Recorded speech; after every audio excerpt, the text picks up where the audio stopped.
Amém. Paz do Senhor. Amém. Pode se assentar. Louvado seja Deus, né? Deus dos deuses. Esse é o nosso Deus. Glória a Deus por isso. Glória a Deus porque Ele é maravilhoso, digno, conselheiro, Pai da eternidade, Príncipe da paz. Amém? Amém, nosso Salvador. Gostaria que você abrisse sua Bíblia comigo em Atos, capítulo 5. Atos, capítulo 5, a partir do versículo 17. A gente vai ler um pouquinho hoje, mas para os irmãos entenderem um contexto da mensagem. Mas o tema da mensagem hoje é: a verdade que procede de Deus, ninguém pode impedir. Amém? Você pode repetir? A verdade que procede de Deus, ninguém pode impedir. Amém? Então, aqui em Atos 5, a gente vê um crescimento da igreja primitiva, né? Os apóstolos ali ministrando, e a cada dia que passava, almas iriam se acrescentando, né? Comunidade cristã.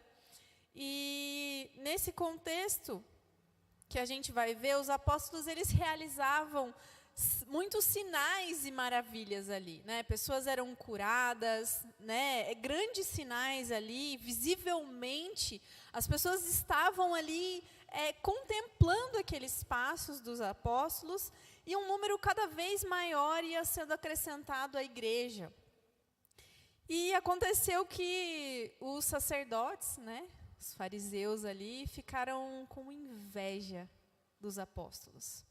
Então, vamos ler ali, versículo 17, diz assim: então o sumo sacerdote e todos os seus companheiros, membros do partido dos saduceus, ficaram cheios de inveja. Por quê? Por causa dos apóstolos.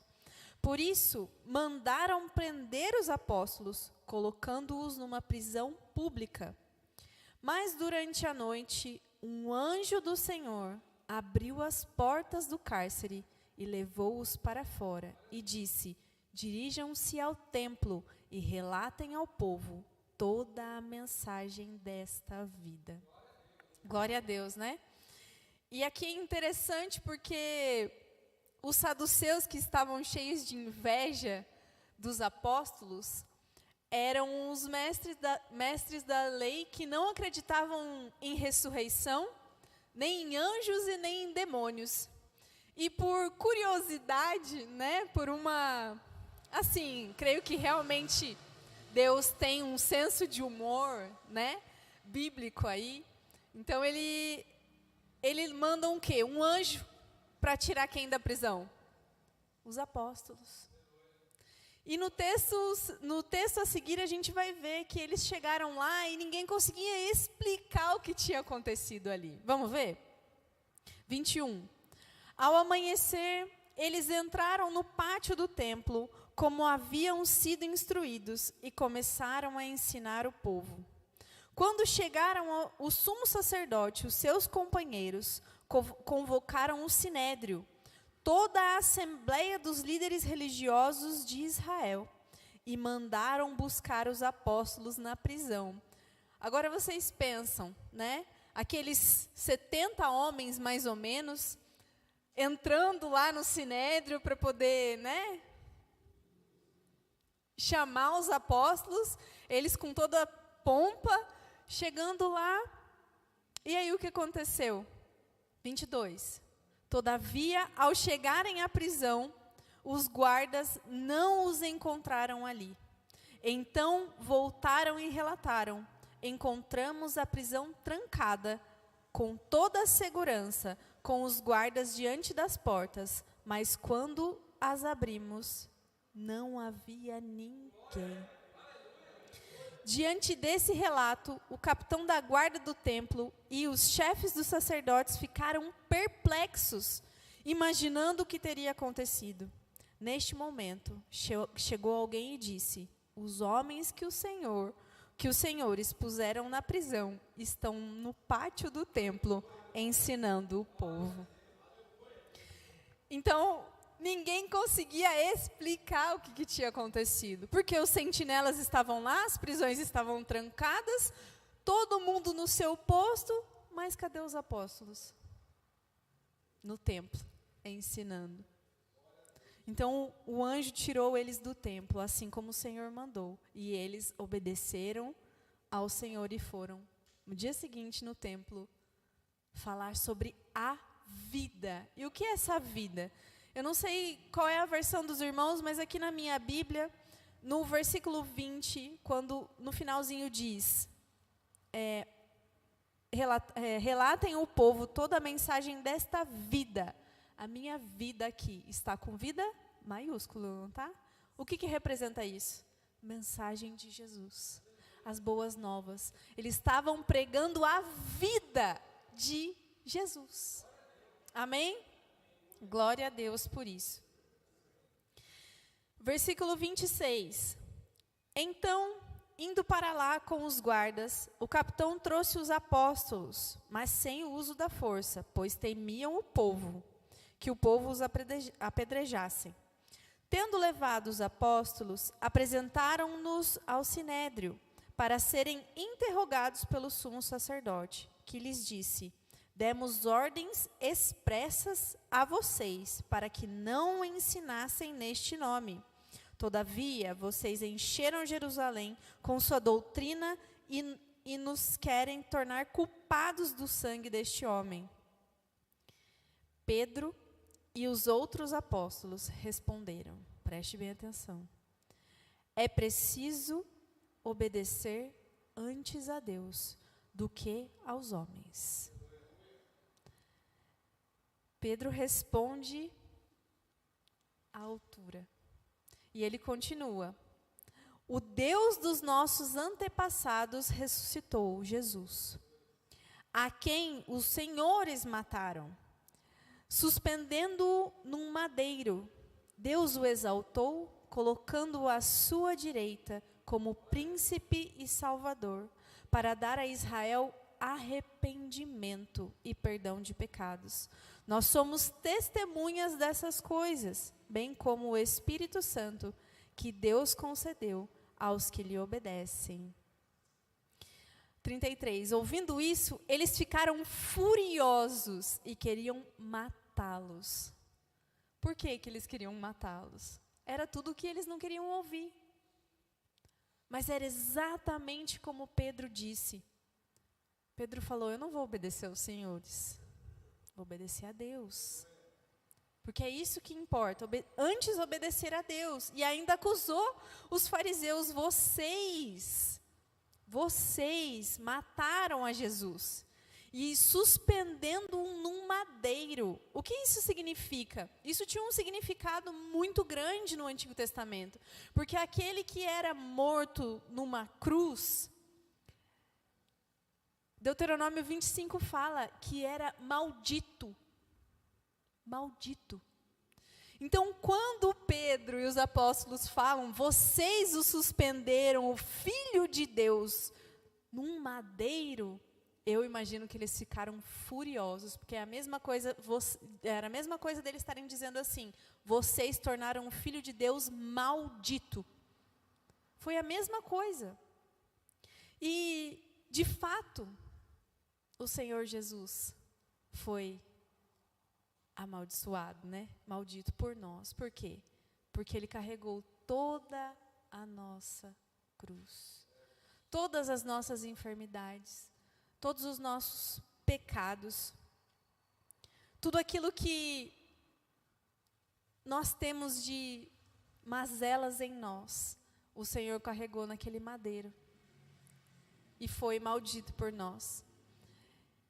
Tem um teólogo que diz que o Senhor, Ele sepultou a nossa morte. Ele sepultou a nossa morte. O que significa? Nós já não somos condenados à morte. Por causa de quem? De Cristo. Então o Senhor sepultou a nossa morte e nos deu a vida com sua vida e ressurreição. Amém? Amém, glória a Deus. Na continuação, versículo 34, diz assim: mas um fariseu chamado Gamaliel, mestre da lei, respeitado por todo o povo, levantou-se no sinédrio e pediu que os homens fossem retirados por um momento. Então lhes disse: israelitas, considerem cuidadosamente o que pretendem fazer a estes homens. Há algum tempo apareceu Teudas, reivindicando ser alguém. E cerca de 400 homens se juntaram a ele. Ele foi morto, todos os seus seguidores se dispersaram e acabaram em nada. Depois dele, nos dias de recenseamento, apareceu Judas, o galileu, que liderou um grupo em rebelião. Ele também foi morto, e todos os seus seguidores foram dispersos. Gamaliel, um mestre da lei, muito bem conceituado entre ali os fariseus e até mesmo entre os saduceus, que havia uma rixa entre os saduceus e os fariseus, mas Gamaliel ali tem a palavra e os saduceus escutam o que Gamaliel está falando. Gamaliel falou assim: olha, estes homens fazem parte de um movimento, mas já houve outros movimentos em Israel, assim com Teudas e assim como com Judas. Naquela época, irmãos, muitas pessoas se levantavam e diziam: eu sou o Messias, porque eles estavam à espera do Messias, né? Ainda estão à espera do Messias. Então, quantos falsos mestres não se levantavam no meio do povo para dizer: eu sou o Messias, né? Esses homens eram algum destes. Teudas, ele queria se rebelar. Judas, ele queria se rebelar contra o Império Romano. Ele queria pegar a força, Judas queria pegar a força, o reino, com armas, com violência, e tomar Israel à força. Assim como eles queriam que o Messias fosse, né? Alguém de guerra, alguém que tomasse a nação das mãos do Império Romano, mas não era assim. E o que aconteceu? Fracassaram. Por quê? Em seguida, Gamaliel vai dizer, 38, portanto, neste caso, eu os aconselho, deixem esses homens em paz e soltem-nos. Se o propósito ou atividade deles for de origem humana, fracassará. Se proceder de Deus, vocês não serão capazes de impedi-los, pois se acharão lutando contra Deus. Então, o conselho de Gamaliel foi: se esses homens forem como Teudas e como Judas, eles vão fracassar. Mas se Deus estiver com eles, nem vocês os poderão impedir. E a gente já sabe o que aconteceu, não é mesmo? Mas, versículo 40 diz: eles foram convencidos pelo discurso de Gamaliel, chamaram os apóstolos e mandaram açoitá-los.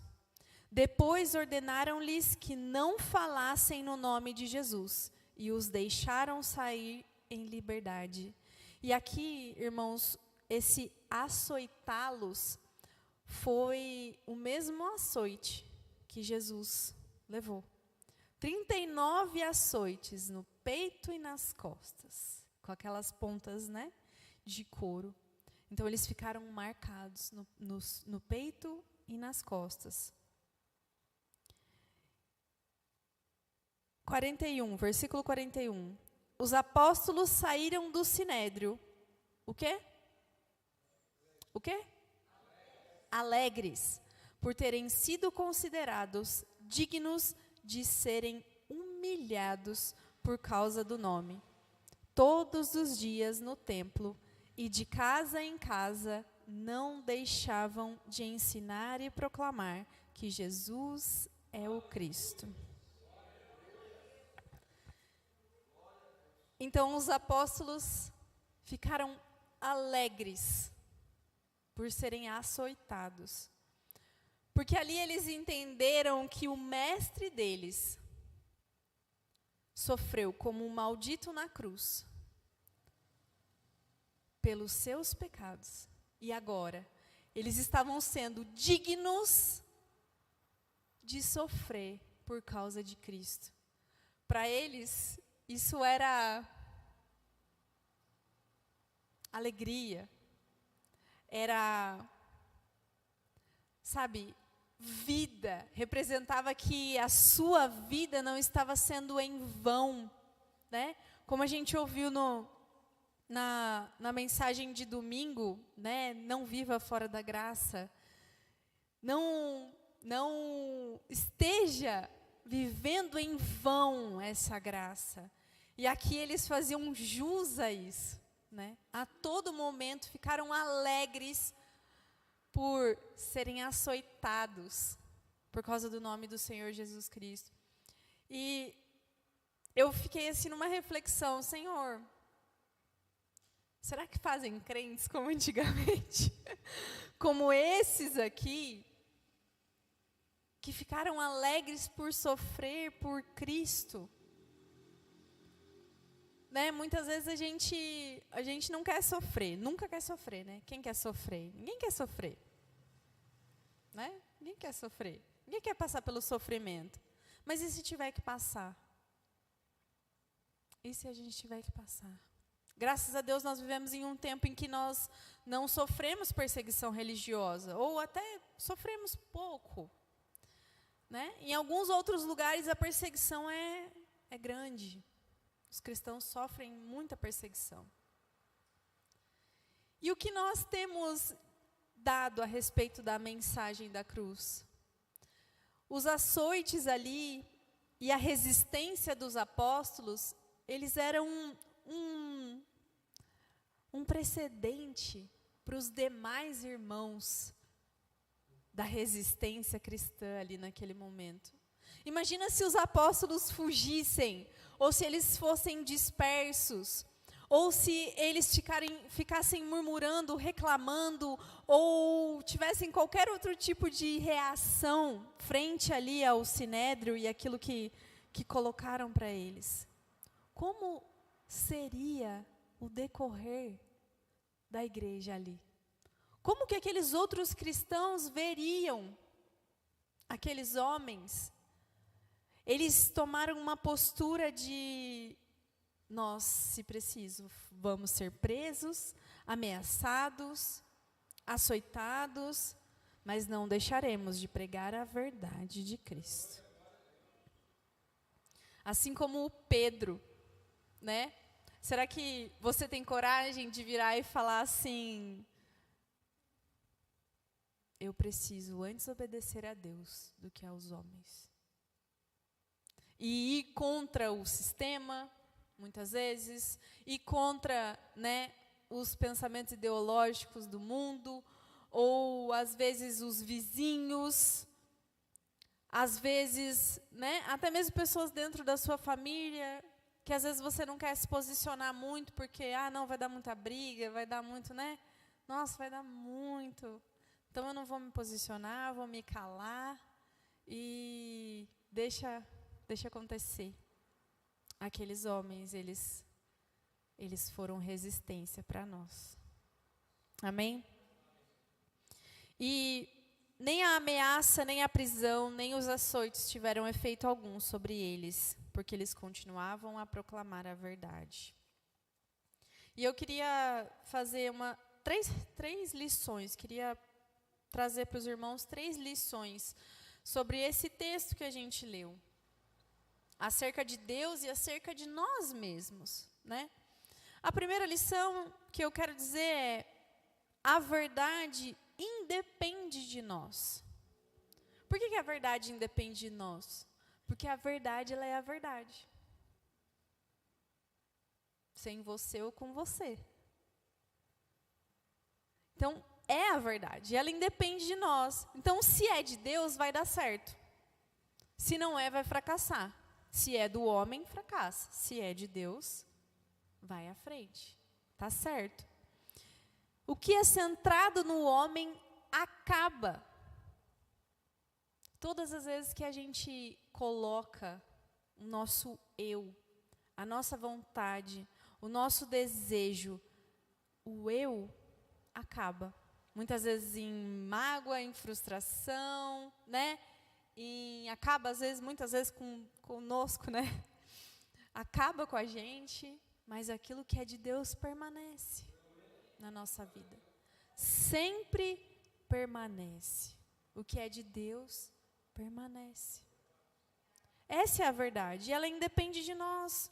Ela independe das nossas inconstâncias da vida. Muitas vezes nós estamos lá em cima, às vezes estamos lá embaixo, outras vezes estamos lá em cima, outras vezes estamos lá embaixo. E a vida cristã é assim. A gente vai fazendo uma montanha russa, né, com as nossas emoções.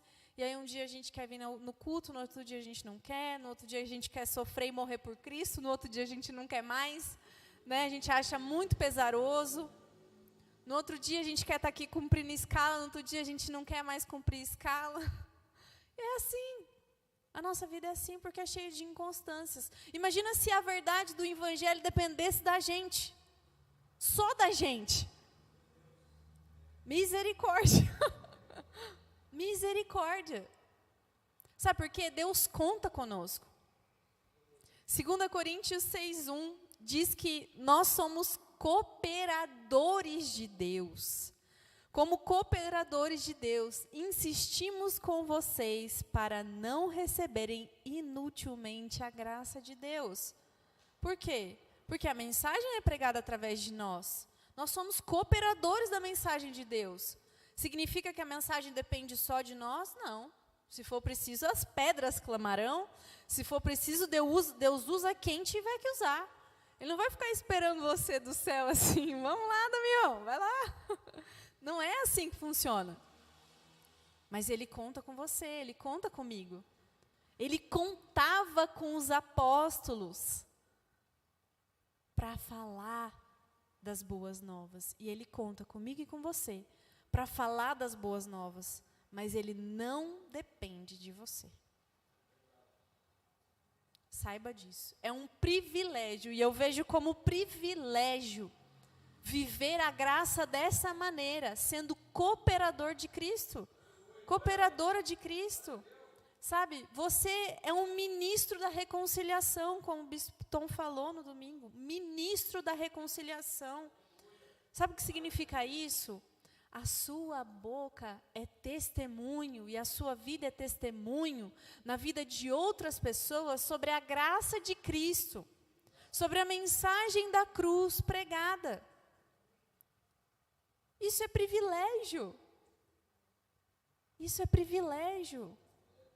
Sabe, o Senhor, Ele assim, Ele é maravilhoso. Graças a Deus Ele não depende de nós. Mas é tão bom poder servir ao Senhor. É tão bom poder dizer, Senhor, eu amo a mensagem da cruz. Senhor, eu amo. É muito bom. Saiba que você é um cooperador do Senhor. Mas Ele não depende só de você, tá bom? 2 Coríntios 4, 2 Coríntios 4, 7. 2 Coríntios 4, 7 diz: mas temos esse tesouro em vasos de barro, para mostrar que este poder, que a tudo excede, provém de Deus, e não de nós. De todos os lados somos pressionados, mas não desanimados. Ficamos perplexos, mas não desesperados. Somos perseguidos, mas não abandonados. Abatidos, mas não destruídos. Trazemos sempre em nosso corpo o morrer de Jesus, para que a vida de Jesus também seja revelada em nosso corpo. Pois nós que estamos vivos, somos sempre entregues à morte, por amor a Jesus, para que a sua vida também se manifeste em nosso corpo mortal. De modo que em nós atua a morte, mas em vocês a vida. Nós temos tesouro em vasos de barro. Tesouros em vasos de barro. Lembre-se disso, tesouros em vasos de barro. Aquilo que há dentro de você é um tesouro. O seu corpo é só barro, mas a mensagem da cruz dentro de você é um tesouro, é vida. Glória a Deus por isso. A segunda lição é: a verdade é a verdade, mesmo diante do sofrimento. Então a verdade, ela não deixa de ser verdade, só porque a gente está sofrendo. A verdade é a verdade, mesmo com o sofrimento. Muitos abandonam a fé por pouco, né? Muitos ficam desanimados, muitos, né, acabam deixando, abandonando, apostatando da fé por coisas, né, que a gente pode dizer assim, coisas pequenas. Aqueles homens foram presos, açoitados, ameaçados. Mesmo assim, sofreram e ficaram alegres por poder passar por isso, pelo nome de Cristo. Então, sabe, eu fiquei refletindo sobre isso e fiquei pensando assim, no nosso dia a dia, no meu dia a dia. E muitas vezes que, mesmo em pequenos detalhes, eu venho negando a Jesus, sabe? Quando a gente vem negando a Jesus em pequenos detalhes, pequenas coisas que a gente deixa de lado. A gente sabe o que a gente tem que fazer, a gente sabe o que a gente precisa fazer. O Espírito Santo fica assim no seu coração: você precisa fazer, você precisa fazer, você precisa fazer. E você está ignorando o Espírito Santo, né? Senhor, agora não, hoje não, amanhã também não, mês que vem talvez, né?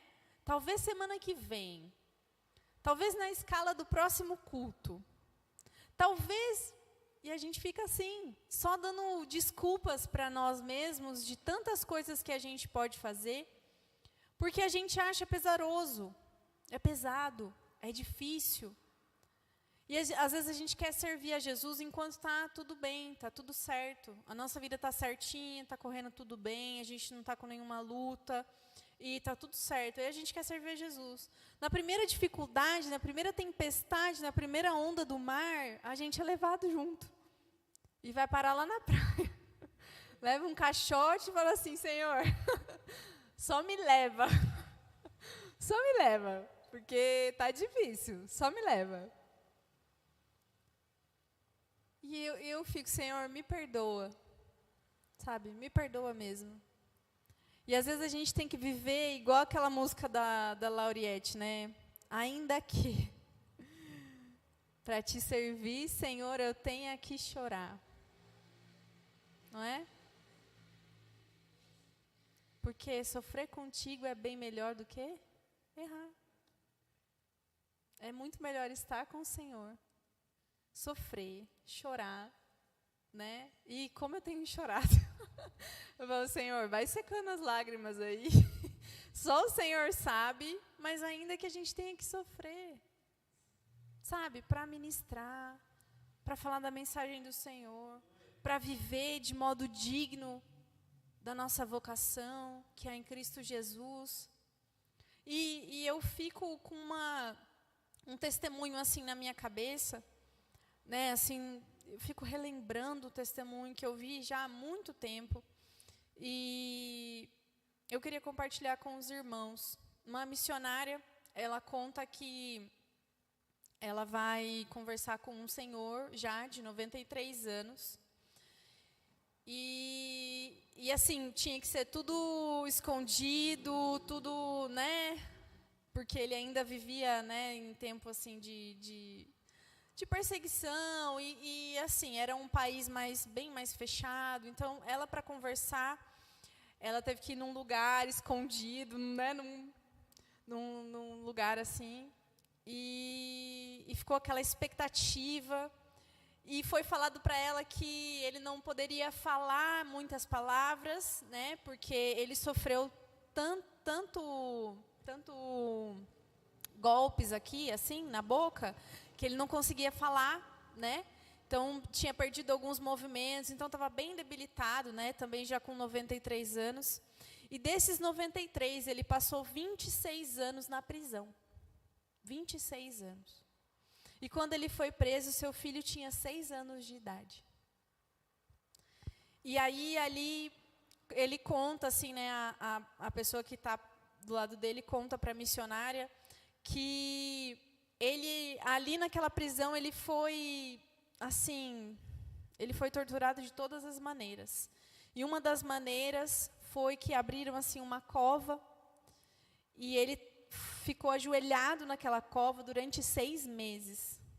6 meses, ajoelhado na cova. E ali é onde ele fazia as suas necessidades, ele comia, ele bebia água, se alimentava, enfim. Sem luz solar, sem nada, e ele ficava ali naquela cova. E aí, em um determinado momento, né, aquelas pessoas que estavam aprisionando ele, permitiu que seu filho fosse até a prisão para ver o pai. Como uma forma de também impedir a igreja, né, de que fosse avançar. Para que, quando ele chegasse lá e visse o pai naquela situação, ele repassasse para as outras pessoas, né, e falasse, olha, neguem a Jesus, né, porque meu pai está nessa situação, e a igreja fosse recuar. E ali, o filho vai visitar o pai na prisão, agora 20 anos depois. Então, o menino tinha 6 anos, e quando ele foi preso, e agora com 26 ele volta a ver o pai. E quando ele vê o pai assim, ele fica em choque, ajoelha no chão, e só fala assim para o pai, pai, nega Jesus. Nega Jesus. E ele virou assim para o filho dele. Em primeiro momento ele não reconheceu que era o filho dele, mas ele virou e falou assim, sim, eu amo a mensagem da cruz.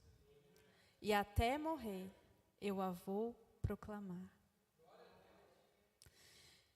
Então, assim, naquele momento, o filho dele entendeu que ele não ia recuar. Porque ele ia ficar ali, mesmo que ele fosse morrer. E um dia ele fosse trocar por uma coroa no céu. Mas ele permaneceu naquele lugar. E ele falou, eu não vou negar Jesus. E o filho dele ainda falou para ele, nega Jesus, porque depois você se conserta com Jesus. Depois você se arrepende e você se conserta com Jesus.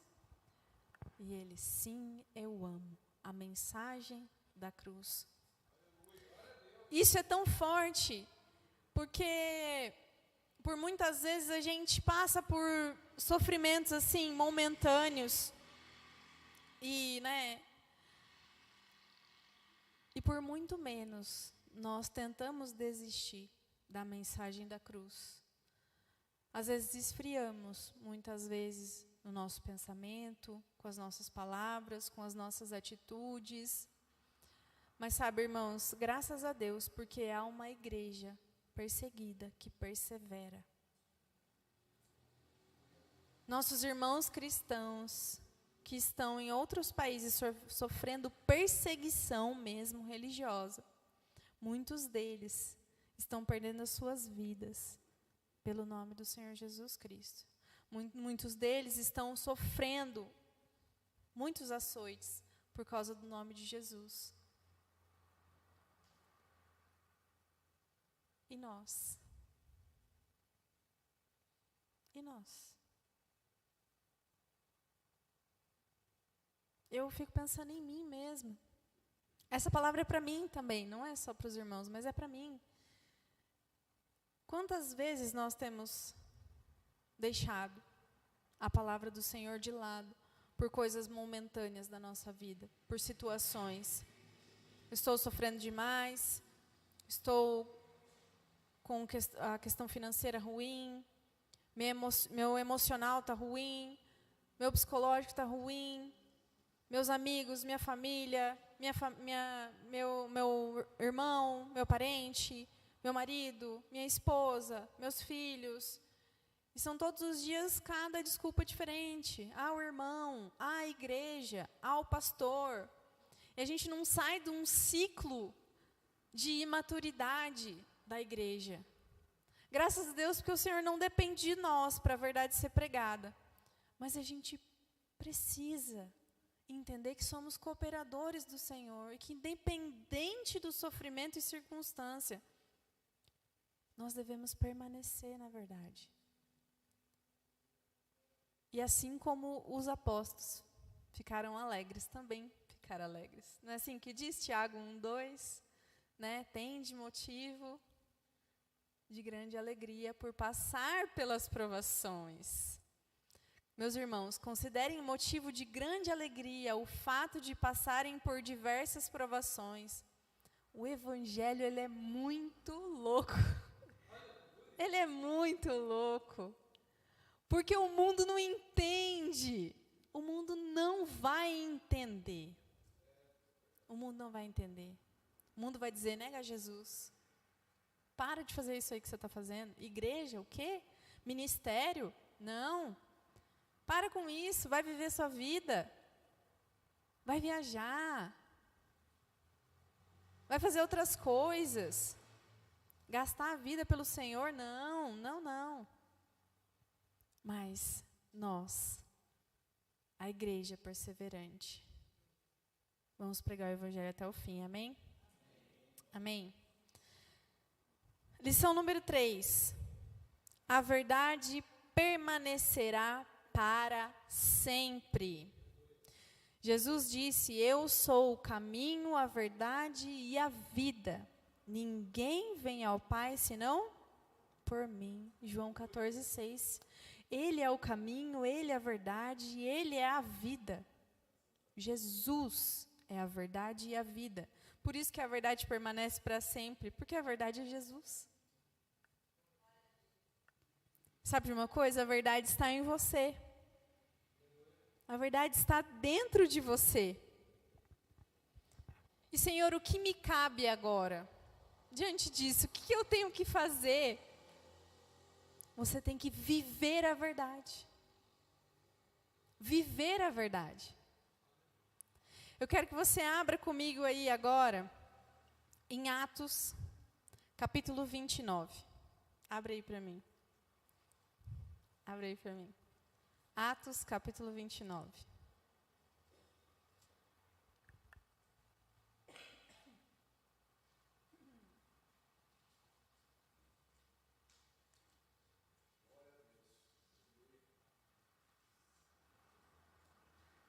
Alguém achou? Os irmãos acharam Atos capítulo 29? Não? Não é possível? Ninguém achou Atos capítulo 29? Não? Sabe por quê?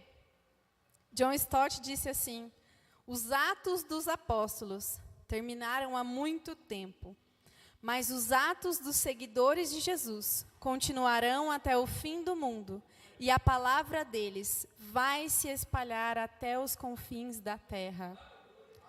Você é Atos 29.